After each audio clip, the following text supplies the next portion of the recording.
ישראל, במגדל העמק ובתל אביב, ברחובות ובבני ברק.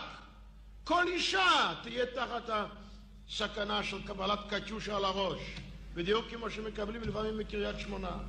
וזה מייעץ לי, הצ'אנסלר הגרמני, הוא יודע מה ביטחוננו ואני לא. אני הופקדתי על ידי העם לשמור על ביטחונו. זו חובתי הקדושה.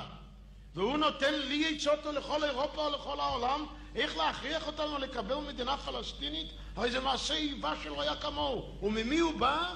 מבנו של העם הנושא באחריות בעד רצח שליש מן עמנו, 6 מיליונים, דבר שלא קרה מאז האלוהים ברא את האדם והאדם יצר את השטן. הוא ייתן לנו עצות איך לשמור על ביטחוננו, הוא יפקיר את דמנו, הוא ינהל תעמולה למען מדינה פלסטינית. אז כשאדון שמיט, צ'אנסלר, תסלחו לי רבותיי, אני באתי מן המחתרת הלוחמת, אני לא מפחד מפני אף אחד, אני אומר לו את האמת בפניו, אין לי שום סיבה לפחד, אנחנו ראינו את המוות לעינינו כל יום. אז כשהוא אומר דברים כאלה אני לא אשיב לו?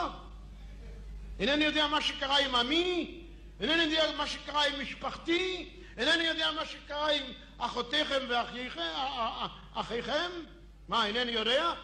הוא אחרי כל אלה יאמר לנו תקימו מדינה פלסטינית? כלומר תעמידו את 3.5 מיליון היהודים בארץ ישראל בסכנת מוות וכיליון? ואני לא אשיב לו?